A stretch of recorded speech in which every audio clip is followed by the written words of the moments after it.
Mike's Daily Podcast. 3,294-3294. Welcome to Mike's Daily Podcast, somewhere in Podcastro Valley, the last place on earth in the land. Mike's Daily Podcast. The land of Ameritopica. Usually when I do the show on this day, I find something that makes me go crazy, and that is when the recording system that I'm using suddenly crashes and there's just this little ball of light going and it's so confusing it's gone and I lose everything that I just recorded. Mike's Daily Podcast. Hopefully that won't happen today, but if it does, just remember you won't notice because Mike's I'll just have to do the whole thing over again Daily and whatever I recorded's gone. Podcast. And we move forward. That's what we do in life. Yeah. We move forward in a forward direction. For your entertainment, the What? one, the only, Yeah. Mike Matthews. That's who I am. Welcome to... Now, I'm going to tell you right now,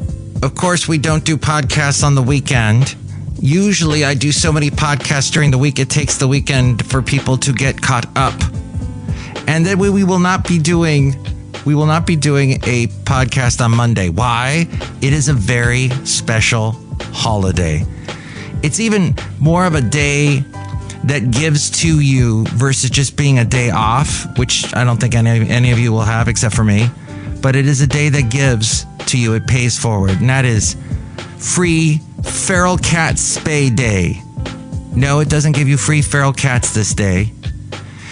If there is a feral cat in your neighborhood or one that you see, it is the day that you can spay them for free. Spaying, of course, means to make it so that they can't reproduce. Cats are actually very good at that. Almost as good as rabbits.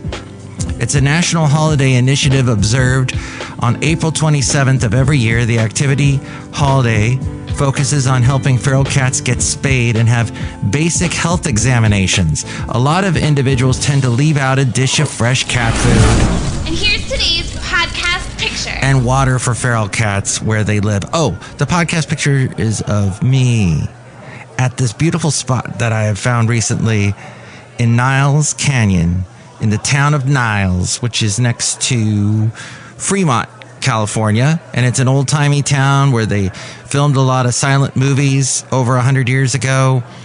And there was Charlie Chaplin there, Bronco Billy, and you can see old silent films there too at their SNA theater. And it was called SNA Studios that did all these movies. The late great Bison the Boxer and I used to go there many times. I don't know if we saw any feral cats together as we walked, but yeah, he probably would have done that if he did see one of those. But the podcast picture of me and Niles in a nice sunset, and it's looking so cool right now these days there. See it at mikesdailypodcast.com and all the past podcast pictures and even pictures of the late great Basil the Boxer. And my two cats that I have now, Rocky the cat and Patches, who was a feral cat, who we did this exact thing to. We caught him. We spayed him. It was free. We had to get up super early. My lovely lady friend actually did most of the work. Took Patches to this location where they then transported a bunch of feral cats that are in cages to a vet center that then spayed the cats. And then... Life grand. Isn't life grand? When you have cat... Maybe not so grand for Patches. I don't think it was the best day for him.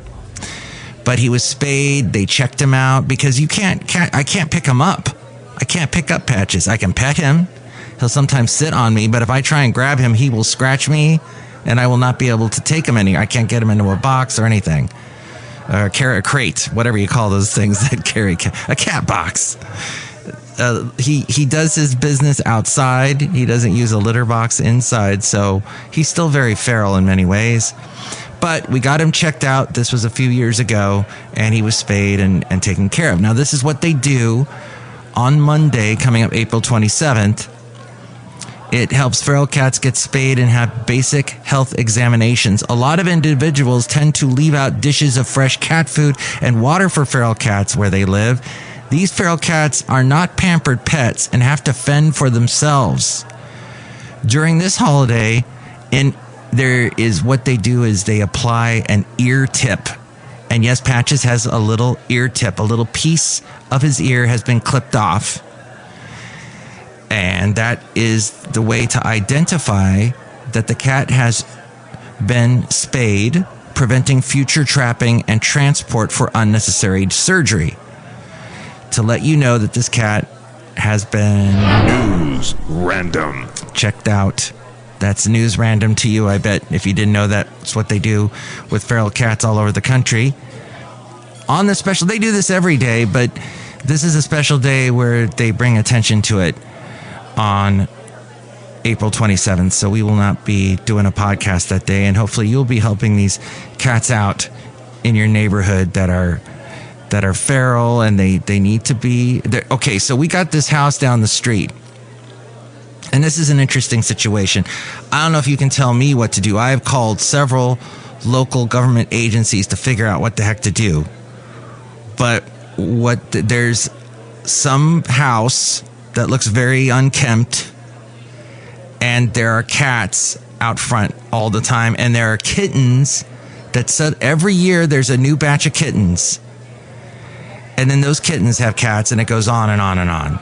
And we have called all the government agencies. They said there's nothing we can do unless we catch the cats. Like scavenger hunt. So I've looked everywhere that's my scavenger hunt, to try and find what I need to, I don't even know the people that live at this house. I guess the next step would be to knock on the door, a la Three's Company, come and knock on our door, and then ask them, hey, do you mind if I catch these cats and bring them in?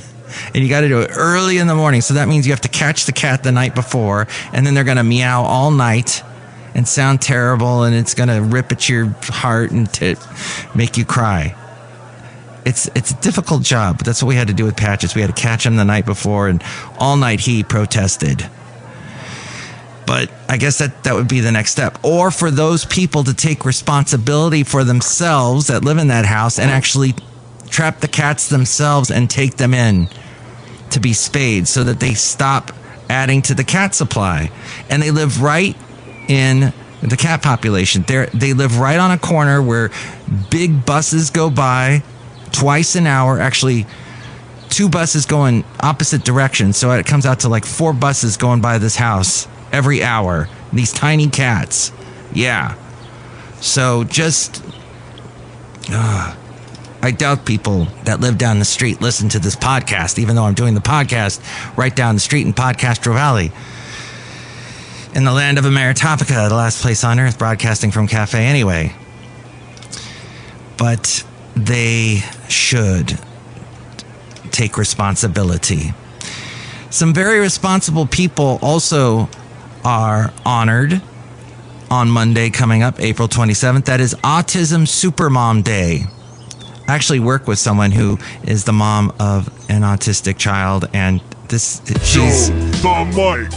my tip to you is, well, I guess you'd have to have a lot of patience, because she's brought her son, very young son, to work, and he ran up and down the halls screaming, making all kinds of noise, and it takes a lot. I could see it. She has this way of being the mom to her son where she tries to keep him calm. It does not look like the easiest job. According to nationaltoday.com, Autism Supermom Day is marked April 27th every year as part of Autism Awareness Month. The day was created to celebrate the strength, courage, and determination of moms of kids with autism. It's also a day to educate others about the challenges and the rewards of raising a child with autism. Few disorders can rival the depth and breadth of autism as it affects the child and their entire family. Mothers of children with autism are often called supermoms. Wow. Taking care of their kids 24 hours a day, 365 days a year can lead to stress and exhaustion, which isn't suitable for just anyone. So they need to take time out for themselves too.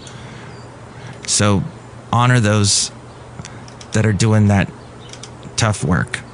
I don't know if there's an Autism Super Dad Day, but they deserve credit as well. It's also Königsdag, which is some kind of, what is this, Swedish Danish. It's celebrated April 27th every year. Oh, it's the first Dutch king. I guess it's a Dutch holiday. To honor the royal family, the House of Orange, Nassau, everything is painted orange on this day. I don't know. Something to do with the Netherlands. Morse Code Day, which I guess I find interesting because I'm in the communications business. And it all started with the Morse code. Well, I guess it all started with those pigeons that carry the little notes on their legs. The Newsbleed section. And we're in the Newsbleed section now because it's also National Alicia Day. So if your name's Alicia, you're honored. And also it's Patricia Day. 2 names with "sha" in it. Ah, sha. So honoring Alicias and Patricias out there. Pneumatics Day. Pneumatics is the fascinating... Now, I know about pneumatics because the house I moved into 17 years ago had pneumatic components still in the garage. The guy that lived in the house since 1952 was a machinist, and he knew all about that. And National Pneumatics Day was picked by the SMC Corporation of America, since its parent business, SMC Corporation, was formed on that date in Japan. In 1959, they were the world's leading provider of pneumatic components. They emphasized the importance of clean... The Myclopedia in Seneca. Pneumatics. Looking at my Myclopedia in Seneca, the importance of clean, dry, compressed air. Yes, it's all about compressed air, everybody. We're on the air, broadcasting from Café Anyway, but this is compressed air in industrial automation and processing equipment for achieving sustainable manufacturing. For those who are unaware, the use of compressed air to store or transport energy is known as pneumatics, employed in industrial automation and general production of all kinds of things. Maybe the stuff that you eat, it prepares that. It's also Prime Rib Day today. Oh, wow. Haven't had one of those in a while. Because I try to be healthy, because it should be National Heart Health Day, but I think we had that already. It's Matanzas Mule Day as well. Matanzas Mule. Matthew's News. Oh, these are the mules that lost their lives during the Spanish-American War. Can I just tell you, mules, donkeys, burros, the cutest animals on the planet. Well, okay, during the early days of the Spanish-American War, a battle was started by the U.S. in Matanzas, Cuba. Among the casualties of the battle was a single mule. Moved by his death, the Spanish soldiers honored the mule, counting his death as a heroic sacrifice. They mourned his death by hosting an elaborate funeral in which officers gave speeches to honor his loss. The simple gesture of kindness is remembered every year on this holiday, Matanzas Mule Day. Wow. And there's one other animal that is honored on Monday, other than Woody Woodpecker. Yeah, it's Woody Woodpecker Day too. Ha ha ha. It's a nightmare of a show. But I'm telling you all these things about April 27th. It's a big holiday. That's why we're not going to record that day. That's why we're not bringing you a podcast that day and broadcasting from Café Anyway that day. It's World Tapir Day. What's a tapir? Oh, it's that fascinating animal that looks kind of like a pig crossed with an elephant. It's got like a long snoot like an elephant, but it's pig-like. It takes place annually on April 27th to raise awareness about these critically endangered species and to advocate for their protection for future generations. A cross between a pig and an elephant, these creatures, however, are directly related to horses, as well as rhinoceroses in terms of genetics. Neither the tapir nor his interesting ancestry is new to the world. Both are centuries old. Researchers believe that these animals have remained essentially the same for millions of years. First of all, I just want to thank everyone for joining us here on this show. This is great. As we're talking about Tapirs. And it appears that there's more info if you'd like to find it there at nationaltoday.com/world-tapir day. And okay, that's also Togo Independence Day, Teach Children to Save Day, and that's important because that's a good habit to get into early in life, to be able to save. There's also a couple of things revolving around dogs on Monday because it's National Little Pampered Dog Day. Pamper the little dogs. And they're always so cute when they've been pampered. And then there's National Devil Dog Day. A devil dog, if you didn't know, and actually I didn't even know, it was made by Drake's Food. It's a delicious cream-filled treat. You're very welcome, Mike. Hey, but I'm glad to see that Live Nation and Ticketmaster recently had they lost that lawsuit, and they're gonna maybe be they're being maybe gonna have to. They're no longer gonna have the chokehold that they do on concerts, and they raise the tickets up and up and up, and people that work for the company have been known to say very nasty things about people that buy tickets to concerts. And let's face it, it's a supply-demand thing. People they demand these tickets. They want to see Taylor Swift. They want to see whatever that Korean band is and all the others. And they are screaming the Sabrina gal. They want to see them perform. I don't know why, but they do. They're drawn to it, and because they are drawn like a moth to the flame, they will cough up whatever amount of money that the market will bear, and it's sometimes beyond that. And Ticketmaster and Live Nation are totally taking advantage of it, and they lost a lawsuit involving it. Oh, it's also Marine Mammal Rescue Day. I've been talking a lot about this thing that is involving podcasters lately, and it was something that I heard on the No Agenda podcast with Adam Curry and John C. Dvorak. I don't exactly believe all their crazy conspiracy theory stuff that they say, but they did bring up the topic of podcasters, about how a lot of podcasts are ending. You know, I am one of, as I mentioned in the last podcast, one of a gabillion podcasters out there, and because now YouTube makes it so easy, TikTok makes it so easy, Instagram makes it so easy, Facebook, all the social media, all the apps, they allow you, there's some button somewhere in their app, even the podcast apps that you can listen to, they want you to make a podcast. They say, oh, you try it. And they put a little microphone there. So everyone's trying it. Everyone's giving it a try. That's fine. That's great. The more the merrier. I've said this from the very beginning. When I first started podcasting, it's 18 years ago. And there's welcome to the party. Go ahead. Video, say whatever ridiculous thing. I certainly do. But the thing is that a lot of them try and then give up.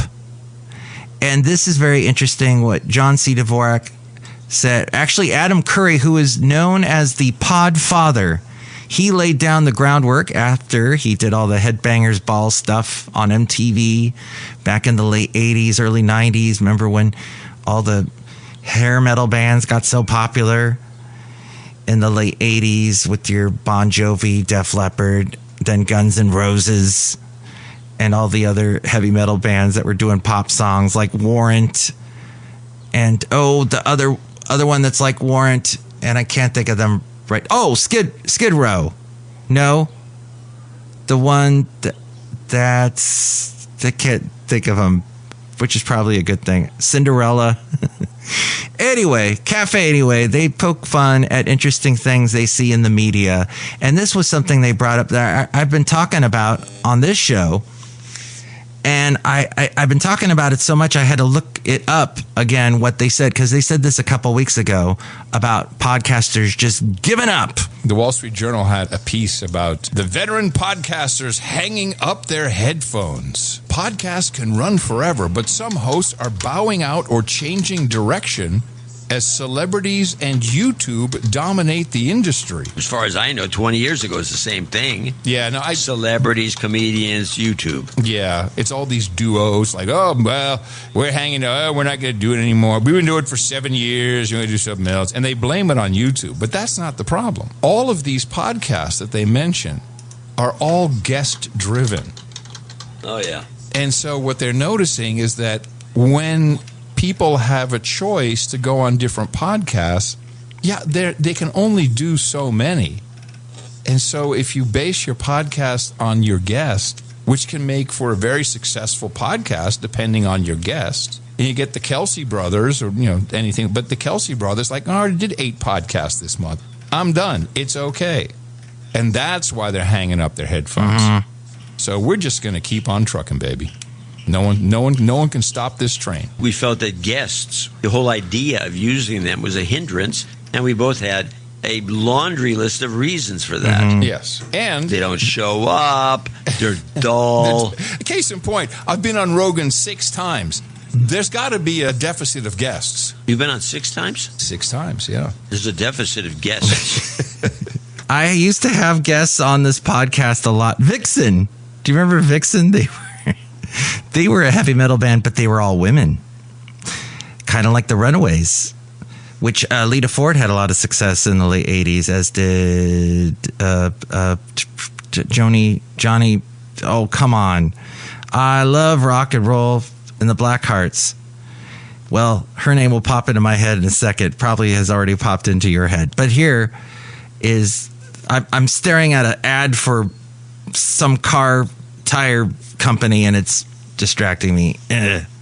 But yes, I used to have musicians on the podcast all the time. And what would happen, I got so frustrated because I'd go through all the work of getting them on the show. In fact, I got a lot of people that were, in fact, they still email me a lot, but I had a lot of guests on. In fact, I put a lot of those interviews on my website, mikesdailypodcast.com. If you go to the upper left-hand corner and you click there where it says home, you'll see there's all these interviews that I've done in the past, and I've tried to alphabetize it. But they would flake on me all the time. Plus, I would play the song on the podcast, and YouTube would ding me. So this is where it's all going. A lot of people, they don't do what I'm doing, where I'm just talking. Hey, those guys, Adam and John, they talk with each other. But who do I talk to? I guess I talk to the Café Anyway characters. In fact, here's one now. Hi, Mike. It's Benita the Rodeo Queen. How y'all doing? I brought my horse. And the Disgruntled Fiddle Player tell you what. What? I remember back in the 80s, there were all those bands playing and rocking out, and they had all that long hair, and they were doing that thing like that extreme song, More Than Words. That song always made me cry.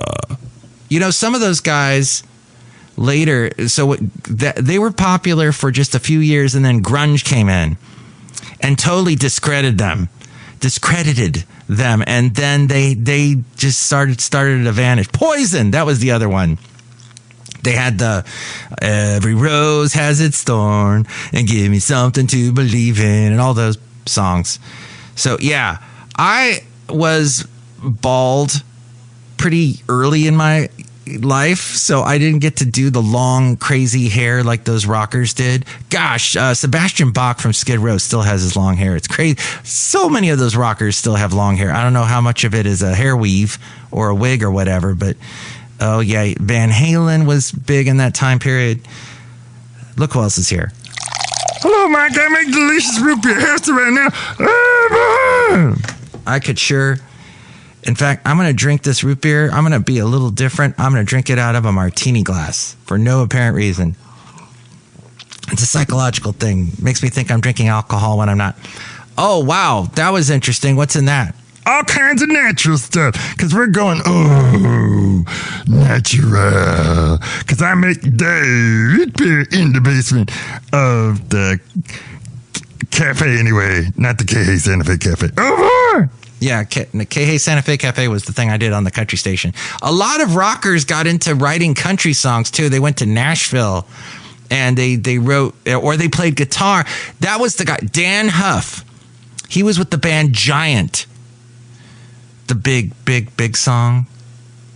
I'll see you in my dreams, back in my arms again. They didn't do the Metallica thing.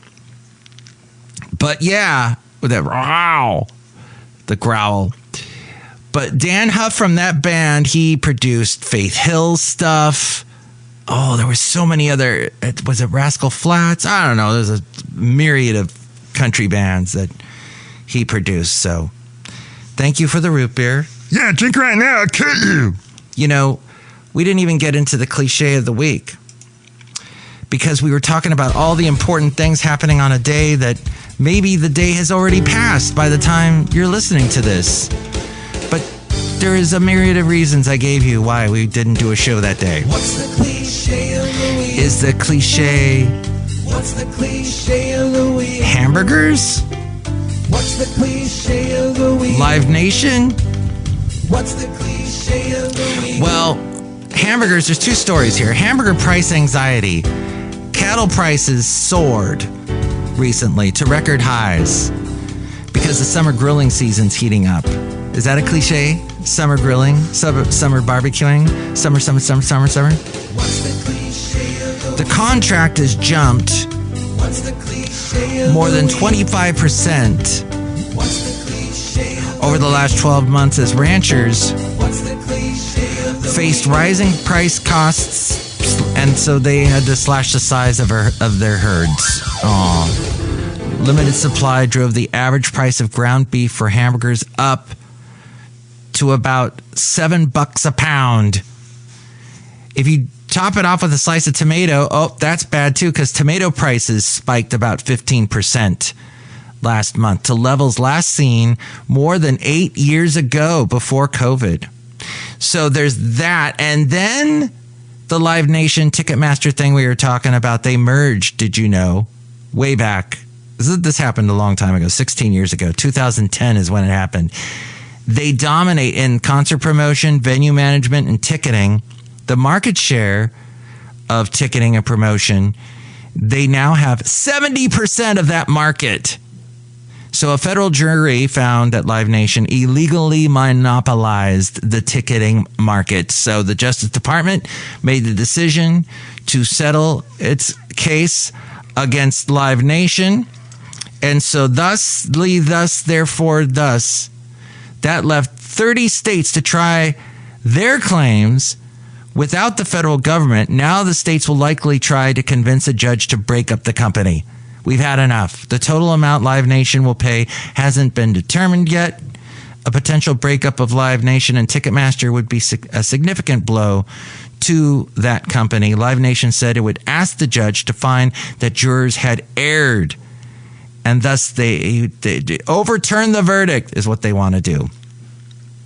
But I heard one expert say, whatever way this goes, the prices for concerts still will not go down because the demand. People are nuts. They want to go see the shows. And we need to go and end the show, speaking of that.